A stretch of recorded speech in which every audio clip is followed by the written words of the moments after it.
Hi there, Hi there, Silver Lining. Welcome to my channel. Thank you for subscribing to my channel, and thank you for unsubscribing to my channel. It's not about subscribers. It's about getting the messages out. I pulled some cards. The first card out is Metamorphosis. Metamorphosis. So embrace the transformation. Things are different. So your body is going through great changes at this time. Your mind, your body, your spirit, all of it, your soul. You're changing. Everything's changing. Everything's coming to light. And we have the ripple effect. So you'll notice the ripple effect throughout the ethers and on the 3D here. Things will be coming to the forefront. You'll see clearly. And then we have the wishing well. Hold on to your wishes and your dreams. Focus on your mission. Keep going. Love always wins, and the light always wins. And then we got the thicket of thorns, which is uncertainty. So you see the butterfly above her head? To me, that signifies that it's God, it's your higher self. Listen to that. Listen to your higher self. Let him guide you as you're going through. You could be going through the darkness. You could be feeling uncertain. Keep following your inner guidance. It will always lead you the right way. The second card out was the Wild Rose Fairy, which is love, which is ironic. Happy Valentine's Day, happy Love Day. Card number 47, which goes to 11. And Thicket of Thorns was, one second, card number 43, which goes to a 7. 7 apparently is a holy number. I'm just learning things too as we go. I don't know everything either. Then we got the Reflecting Pool, and it's card number 33. So you could be reflecting on your past still. You could still be purging out old memories. Yesterday, Fawn and I went out for a walk, and where I live, this is not my hometown, but it was where my mom, I've been here on and off since 74, and I myself experienced a lot of stuff here. So on my walk, it doesn't matter where I go, what area of town I'm in, every area has a different memory. Some are good and some are bad. So we went and sat at the waterfront where my mom and I used to sit when I was a kid, which overlooks the ocean. I've posted a few pictures of the waterfront, but we were heading towards there, and we come around the corner. There's a big sign there that talks about the salmon enhancement project that they're doing here. We come around the corner, and there's this bench. Well, this bench was stolen from a local's house, from in front of their house. I thought that was kind of ironic, so I posted it to her on Facebook so that she knows where it is. So that was a cool thing. And Fawn and I just sat there and were thinking, and then all of a sudden, it was almost like buckets of tears just flowed down my face. Because as I was sitting there looking over the ocean, I was watching the sparkles on the water, and the sparkles are our source, they're lumen, they're our mother, you know, like sending love to us. And when you look at the sparkles on the water and you look at them differently, not just the sun reflecting on the water, but a message from your mother, from source, from God, from your higher self, from whoever you seek comfort from. And it was just a good cleansing time. And we sat there probably only 15 minutes or so. And Fawn was comforting me at the same time. And we just continued, I just continued to release any pain that was still stuck there. And I said to God, why am I feeling this way? What is it that keeps bringing up these memories? And it's when you're traumatized, you know, it's easy to say, move on, get over it, let go of the past. But this is internal stuff that we're dealing with.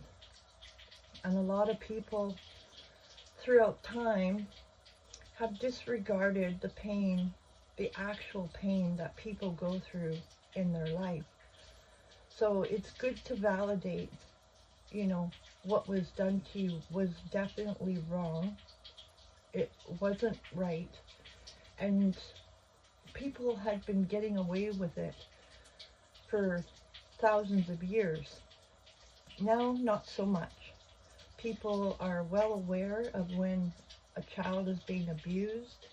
You can watch a video on YouTube or a TV program, and you can tell by the child's eyes that they're, you know, you can see it in their eyes when they're asking for help.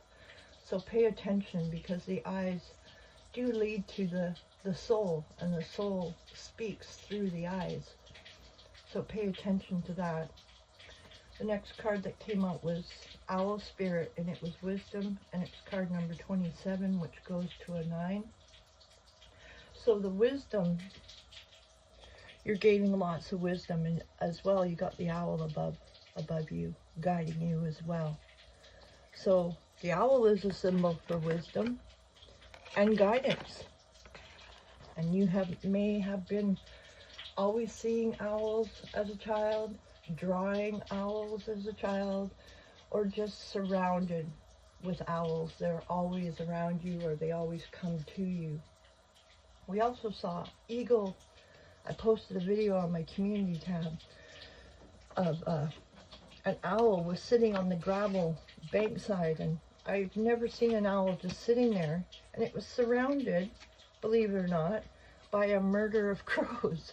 And everybody knows about crows and eagles. They like to irritate the eagle, right? Maybe you don't know that.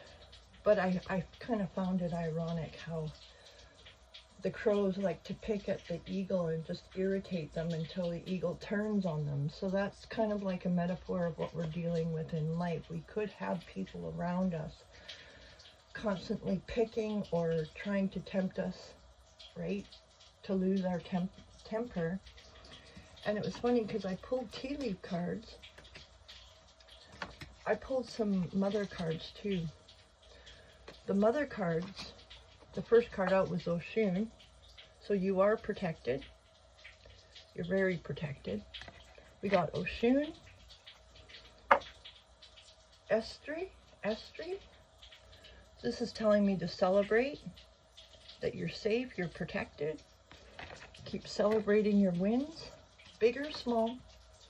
And then we got the owl again. So you're definitely protected. You have lots of wisdom, and things are coming to light. I picked 3. Well, I'll show you the tea leaf cards first. The first one out was the apple. Temptation will test you, so don't fall into temptation. People may be trying to take you off your journey, right? And then we have a younger woman. Dealings or relationship with a younger woman. So this could have something to do with being tempted. They could be tempting you to lose your temper, to set you up in some way, shape, or form, or fashion. We got the purse. They want you to pay attention to your finances. So keep an eye on your finances. Don't fall for any scams on YouTube or random phone calls. I've had a couple random phone calls show up on my phone. I normally don't answer. Today I answered and they just hung up. Somebody from Ohio called me. So you've just earned yourself a place on the block list. Then we have the kangaroo, which is unsettled times and need to plan ahead.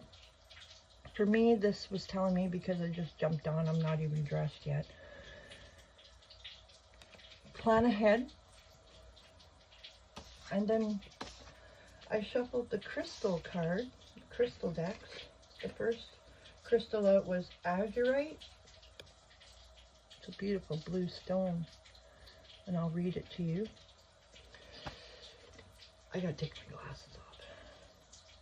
What it is: meditative and dreamy.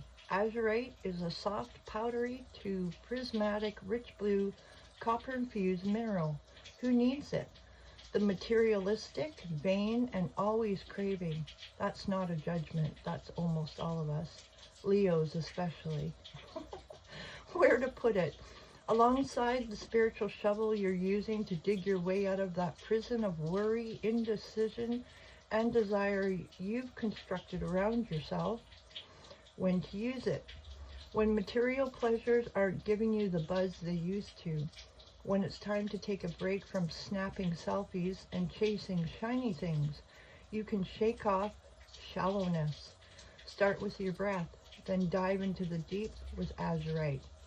It says to explore your hidden depths. The second one is serpentine.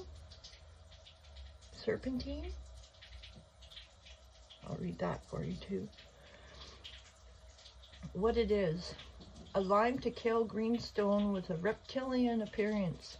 Serpentine's activating energy is like a deep exfoliation treatment for the spiritual self. Who needs it?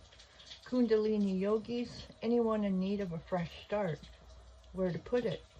During meditation, hold serpentine in each hand and concentrate on circulating energy from the base of the spine to the crown of the head.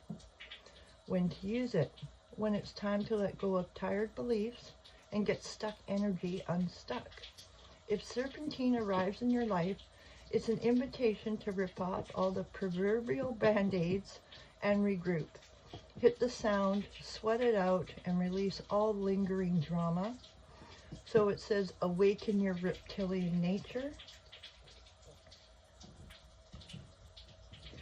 Something that just came into my mind just now said to me that we don't need physically the stone in our hand. We can take the picture, and you're welcome to screenshot that, and just imagine that you have the crystal on you, because apparently in our cell memories we have these crystals within us, and if we hold space for them, we can activate them within ourselves.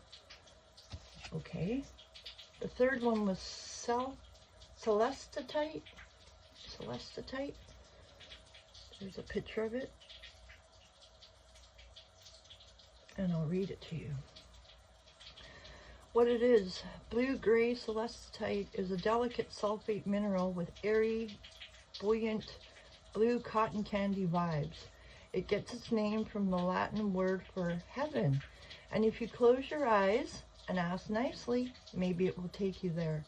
Who needs it?